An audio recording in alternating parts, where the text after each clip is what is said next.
you're gonna have to earn it first. I have 50 cents here for you if you'll let me know when anybody you've never seen before here in El Paso comes to town. At the hotel, senor. A stranger just came out of there. Clint Eastwood, Hollywood's ultimate icon. Not just a master of acting, but a powerhouse director who's turned raw grit into box office gold. With a career spanning over 6 decades, Clint has crafted legendary characters and timeless films, all while amassing a staggering net worth and an impressive real estate portfolio. But what makes this man such an enduring force in the film industry? How did a young guy from California go from Western roles to winning Oscars and becoming a billionaire? Well, let's dive into the life of Clint Eastwood, where success, talent, and a whole lot of grit make for one unforgettable Hollywood story. Clint Eastwood's story begins on May 31, 1930, when he was born in San Francisco, California. His parents, Ruth and Clinton Eastwood, would eventually split, and Ruth later remarried, taking the last name Wood. Clint grew up with one younger sister, Jean, in an affluent area of Piedmont, California, where the family had a swimming pool, country club memberships, and even 2 cars. Pretty fancy stuff for the time. But young Clint wasn't exactly a model student. At Piedmont Middle School, he struggled academically and even had to attend summer school to catch up. Later, in high school, Clint showed a bit of a rebellious streak. Let's just say these antics didn't sit well with school officials, so he transferred to Oakland Technical High School. Clint wasn't one to sit around, though. In his early years, he worked odd jobs as a lifeguard, paperboy, grocery clerk, and even a forest firefighter. In 1951, he planned to enroll at Seattle University, but was drafted into the Army during the Korean War. His time in the military wasn't exactly Hollywood combat action. He served as a lifeguard at Fort Ord in California. But fate threw him an adventure when a plane he was on crashed into the ocean. Clint and the pilot had to swim 2 miles to safety.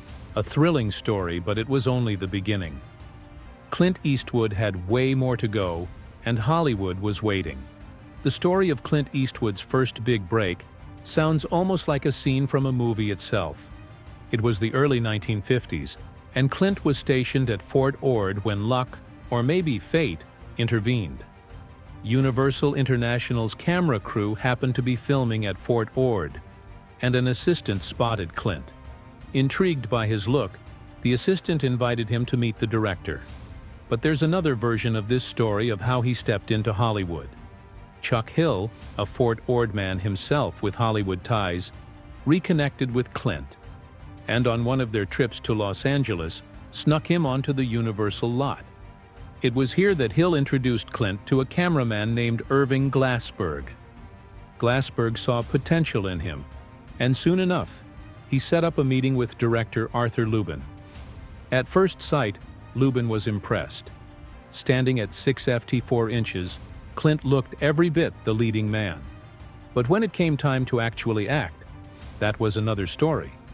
He was quite amateurish, Lubin noted, recalling how Clint didn't quite know where to stand, which direction to face, or even how to deliver his lines smoothly. But still, Lubin saw something there. He recommended Clint take acting classes and arranged a contract with Universal, starting him off at $100 a week. Things didn't go smoothly right away, though.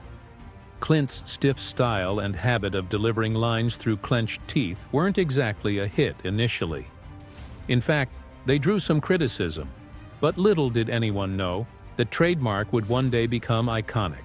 In May 1954, he faced his first real test, an audition for 6 Bridges to Cross. Unfortunately, he was turned down by director Joseph Pevney. After a string of other rejections, Clint finally landed a small role in Revenge of the Creature, the sequel to the popular Creature from the Black Lagoon, thanks to director Jack Arnold. It was a minor role, but it marked the start of a journey that would make him a household name. So after his unexpected start with Universal, Clint Eastwood finally set foot in the acting world. But let's be real, it wasn't the Hollywood glitz and glamour he might have dreamed of. His early roles? Tiny. He showed up as a lab assistant and had a blink and you'll miss it cameo in a cheesy sci-fi flick. But Clint wasn't quite ready yet. He had some serious acting chops to sharpen. After a few short-lived appearances, Universal cut him loose. Yep, dropped him. But here's the thing about Clint Eastwood. He doesn't quit. Instead, he kept hustling, jumping from one agency to another, grabbing any role he could, no matter how small. In 1956, he landed a tiny part in The First Traveling Saleslady, a quirky comedy. And although it wasn't exactly career-changing, it did bring him some attention. Then came 1958. He was cast as Rowdy Yates in the TV show Rawhide. Now, this was Clint's big break. Rawhide wasn't a movie, but it gave him a regular role as a tough, no-nonsense cowboy, which was perfect training for his future. For 8 years, he was Rowdy Yates. He mastered that cool, calm, yet deadly cowboy look that would soon become iconic. But here's where things get interesting. In 1964, while Rawhide was still going strong, an Italian director named Sergio Leone approached Clint with a wild idea.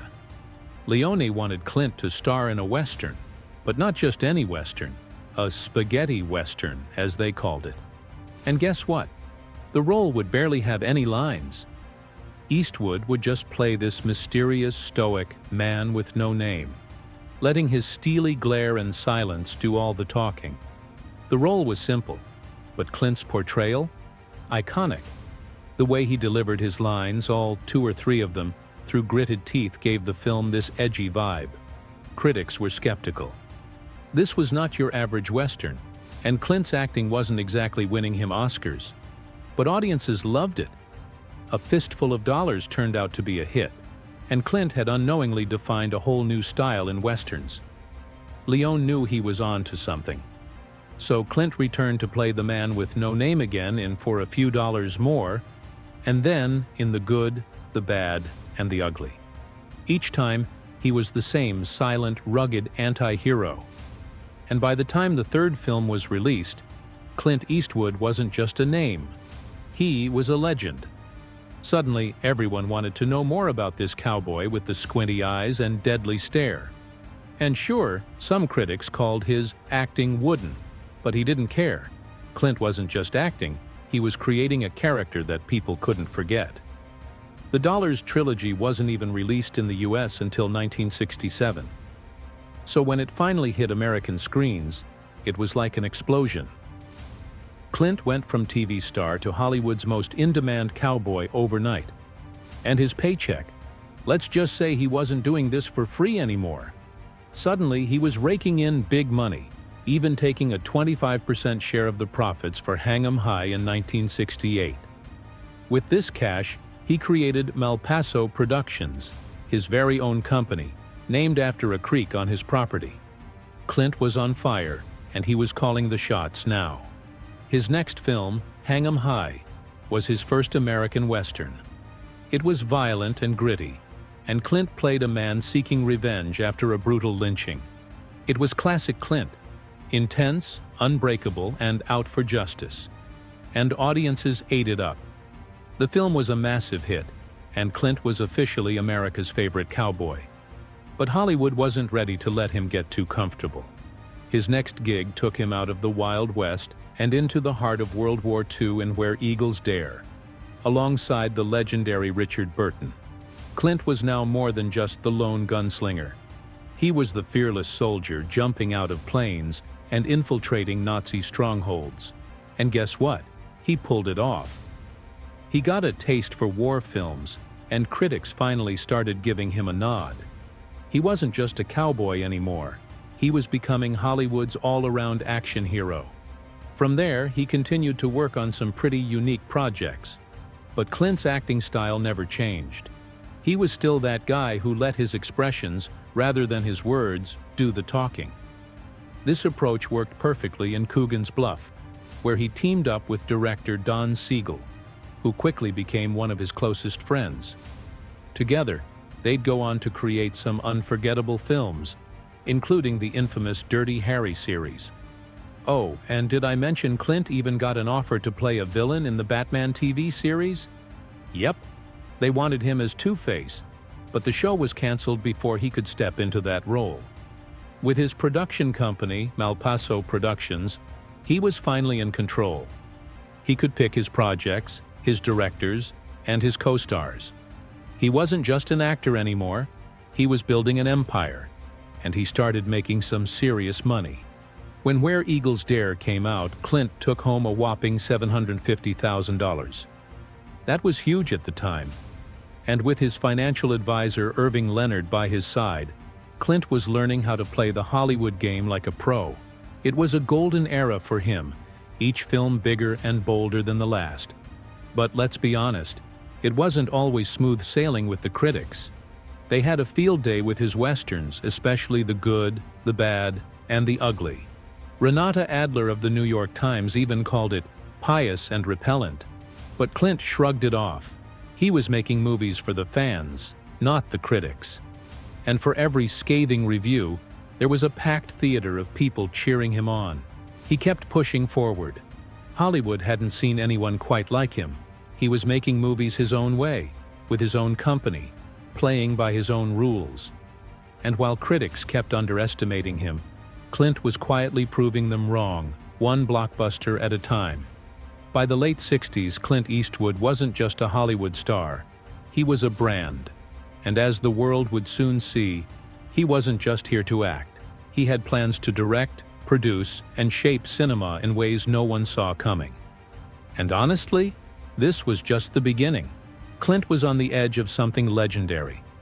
The cowboy-turned-actor was about to redefine what it meant to be a Hollywood superstar. Now, while everyone was busy watching Clint as this rugged tough guy on screen, he was already taking notes and learning behind the camera.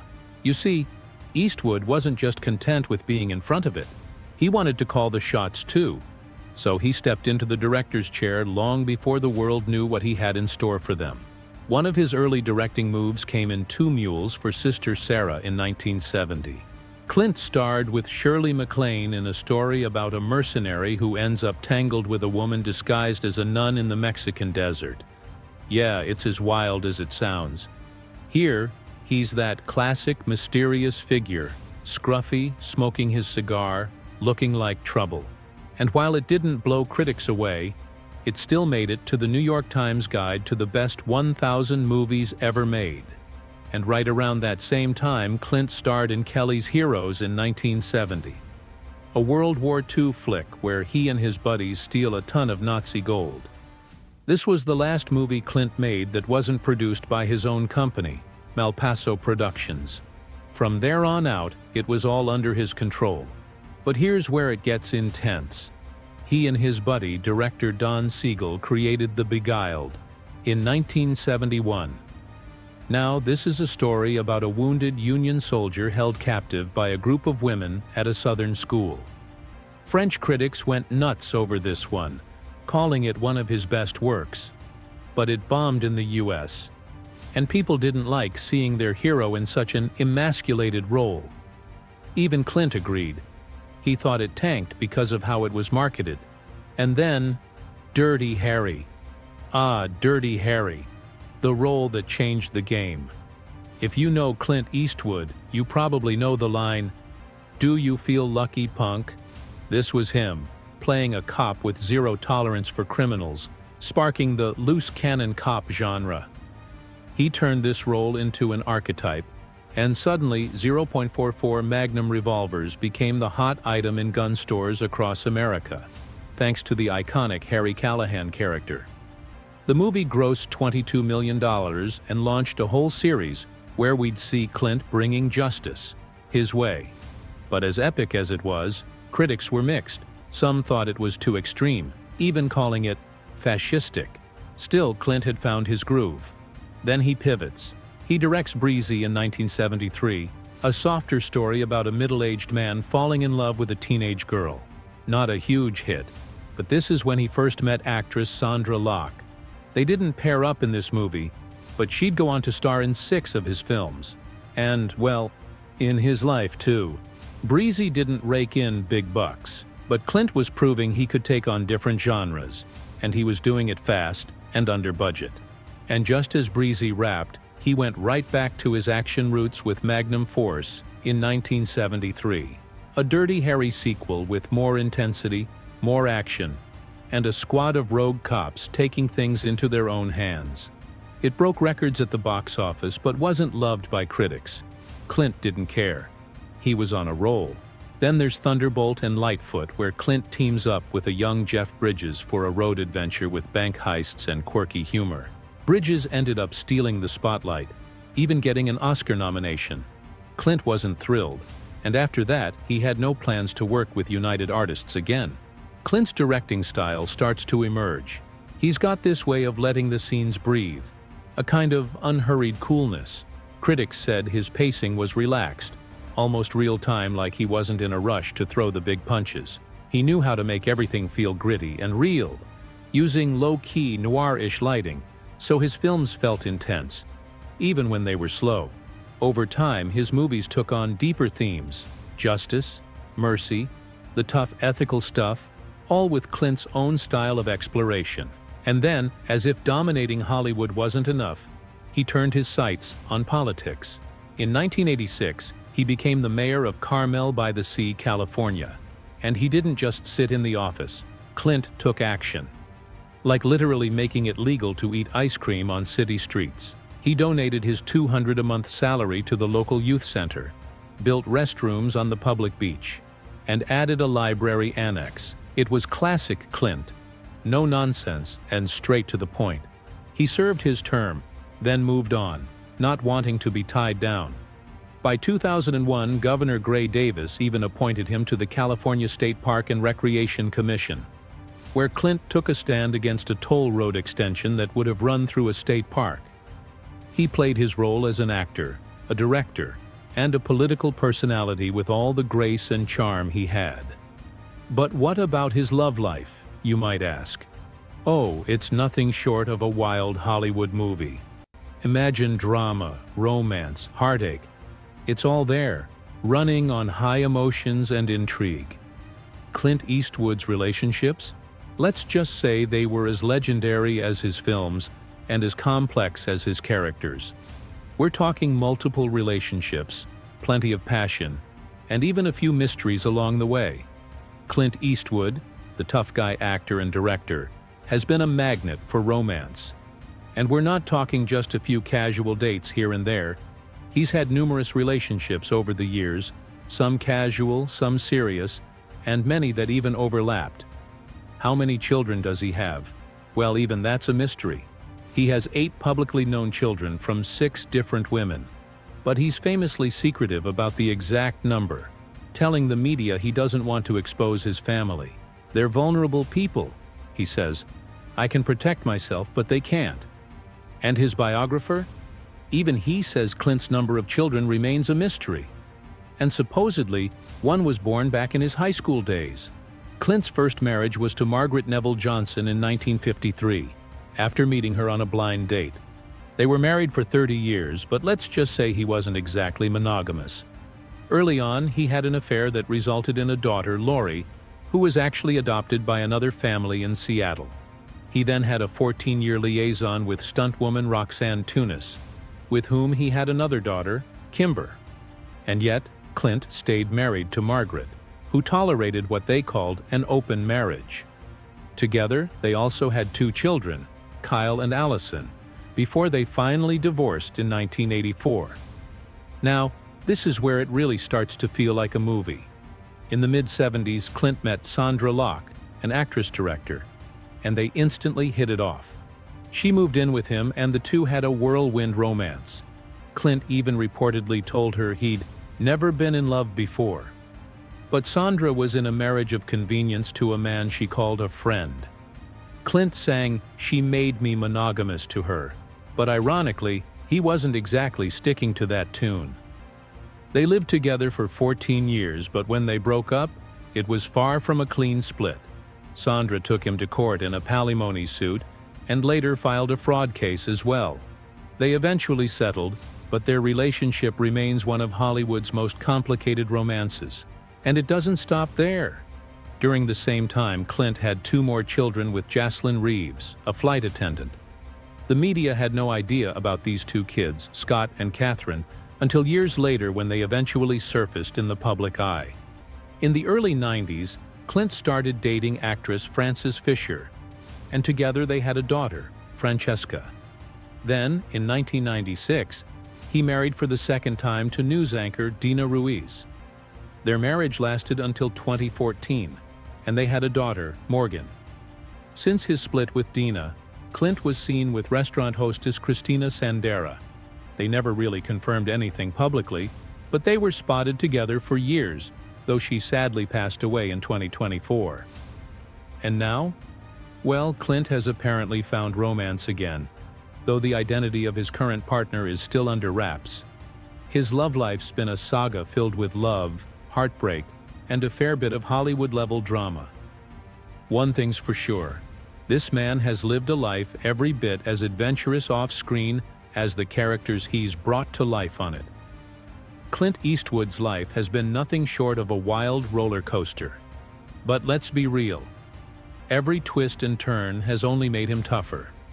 All that hard work has really paid off, turning him into one of Hollywood's most respected figures.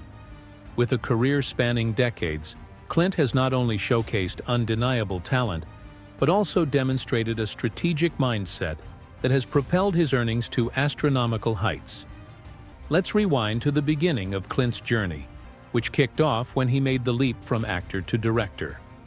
As he transitioned behind the camera, Clint's keen eye for storytelling and character development shone through in films like Unforgiven and $1 Million Baby. Each project not only demonstrated his creative prowess, but also significantly increased his market value. In a plot twist that rivals any of his films, Clint found himself at the center of a legal battle that would ultimately net him $6.1 million in 2021. The drama unfolded when a Lithuanian company had the audacity to misuse his name and likeness to endorse CBD products. It was like watching him face off against an outlaw in one of his classic westerns. The audacity of these companies was staggering. They manipulated search results and even created fake interviews where Clint allegedly promoted their products. One particularly brazen move was an online article designed to mimic the esteemed Today Show, featuring a genuine photo of Clint and conveniently placed links for eager buyers. I mean, come on, you've got to give it to them for creativity, but they underestimated Clint's resolve. Not one to back down, Clint took swift action, filing lawsuits against 3 CBD manufacturers and 10 online retailers. The allegations were serious, and justice prevailed when the Lithuanian company Mediatonis UAB failed to respond to the legal summons. The court awarded Clint a hefty sum for the unauthorized use of his likeness and granted a permanent injunction to prevent future misuse. But Clint's savvy extends far beyond the silver screen and legal victories. This Hollywood icon is also quite the stock market player. Throughout his career, he made strategic career choices coupled with a relentless work ethic, which allowed him to amass a significant fortune. Clint allocates about 20% of his wealth to stocks, showing a keen eye for opportunity in the financial markets. He has a substantial investment portfolio, including around $15 million in Apple shares. Who wouldn't want a piece of that tech giant? And let's not forget his $8 million investment in ExxonMobil. Clint clearly knows where to place his bets. With $4 million in Walmart shares, he's confident in the retail giant's future. I mean, if there's one consistent thing, it's our love for shopping, right? But that's not all. Clint diversifies his investments across various sectors, holding shares in big names like MasterCard, McDonald's, Tesla, and Alphabet. His strategic approach to investing showcases his foresight, helping him capitalize on emerging industries while ensuring his portfolio remains robust. Now, let's take a step back and appreciate Clint's lifestyle beyond his financial savvy. He's been a health and fitness enthusiast since his teenage years. Back in the days of Rawhide, he was often featured in magazines, flaunting his health-conscious lifestyle. It's no wonder he managed to keep in shape throughout his lengthy career. Even though he's not one for hard liquor, He opened an old English-style pub called the Hog's Breath Inn in Carmel by the Sea back in 1971. He later sold it in 1999, but didn't stop there. Clint owns the Mission Ranch Hotel and Restaurant, located in the same charming coastal town. Imagine dining at a restaurant with stunning views of the ocean, all while knowing Clint Eastwood once roamed these very grounds. Golf is another passion of Clint Eastwood's. He owns the Tahama Golf Club and is an investor in the world-renowned Pebble Beach golf links. Not only does he enjoy hitting the greens, but he also donates his time to charitable causes at major tournaments. It's heartwarming to see a superstar giving back to the community, isn't it? But wait, there's more. Clint Eastwood isn't just a movie star and a businessman. He's also an FAA-licensed private pilot. That's right. He often takes to the skies in his helicopter to avoid traffic while commuting to the studios. Imagine flying over the beautiful California coastline. It sounds like something straight out of one of his films. While serving in the U.S. Army at nearby Fort Ord, Clint developed a keen interest in real estate in the Carmel area. With the income from his acting career, he started investing in property, beginning with the purchase of 5 parcels totaling 283 acres along Highway 1 in 1967. That's right, he was planting roots long before he became a household name. Clint's real estate ventures didn't stop there. In 1968, he teamed up with actor James Garner to buy 340 acres in Carmel Valley. After holding on to the property for years, they donated it to the Housing Authority of the County of Monterey in 1983, ensuring part of the land would be used for senior housing. What a generous move. Fast forward to 1995, and Clint sold some of his land for $3.8 million to Monterey County, which placed a permanent conservation easement on the property. With the proceeds, he bought the 134-acre Odello Ranch at the mouth of the Carmel River.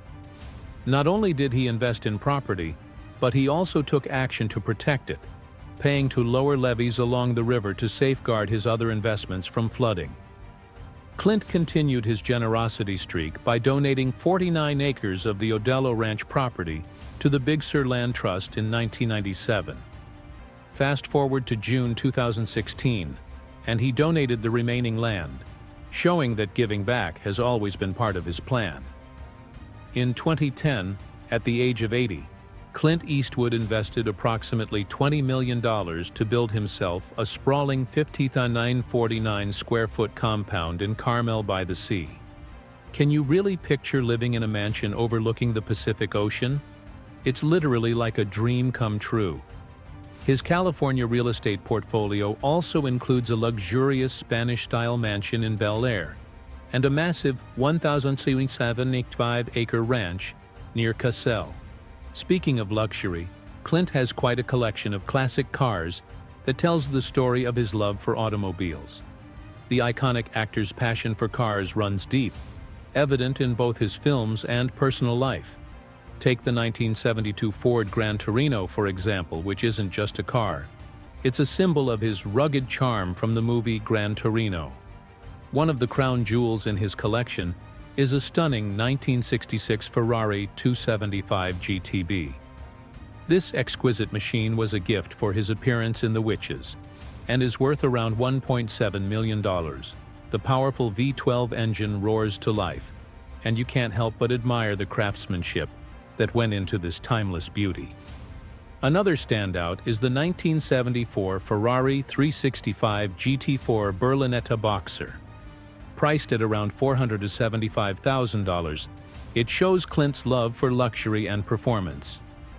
With a 4.4-liter engine producing 344 horsepower, this classic Italian car is a testament to both style and speed. And who could forget the 1955 Cadillac Eldorado Series 62 convertible? This beauty, worth about $125,000, is a vintage treasure with a powerful 5.4-liter V8 engine. Clint purchased it after marrying his secretary, and it stands as a reminder of a bygone era of elegance and charm. But his collection doesn't stop there. He also owns a 1977 Pontiac Special Edition Trans Am, a classic worth around $71,000. Add in a 1937 Lincoln K Series convertible valued at approximately $99,000, and you have a classic car collection that dreams are made of. Clint Eastwood's 1966 Morris Mini Countryman Cooper S adds a practical touch to his garage. With a price tag of $30,000, this British racing green beauty embodies both style and fun. He even has a 2014 Fiat 500e, an eye-catching electric vehicle that shows he's keeping up with the times. You know, you also gotta stick along with the trends. Of course, we can't forget about the iconic 1972 Ford Gran Torino Sport, famously featured in Gran Torino. Clint purchased it after the film's production, and it perfectly complements his persona. Lastly, he owns a rare 1993 GMC Typhoon, a high-performance SUV that's no longer in production, valued at around $60,000. It's the perfect ride for the man who has everything. So when we look at Clint Eastwood's life, it's clear he's more than just a Hollywood legend. He's a savvy investor, a dedicated philanthropist, and a passionate car enthusiast. From legal victories to wise financial choices, and from luxurious properties to classic cars, Clint Eastwood's life represents the power of hard work and resilience. As he continues to build on his already impressive legacy, one thing remains certain: Clint Eastwood's story is far from over. Just like in his films, we can expect plenty of captivating chapters yet to come. After all, this is Clint Eastwood we're talking about, a man who's always ready for the next adventure. It's clear he's a cinematic icon whose journey continues to inspire. From his legendary films to his life full of luxury, what will his next chapter hold? One thing's for sure: his story is far from over. But what do you think? Which aspect of his life intrigued you the most? And who do you think will get the shares as the next heir? Share your thoughts in the comments section below, and make sure to subscribe to the channel for more. Thanks for watching.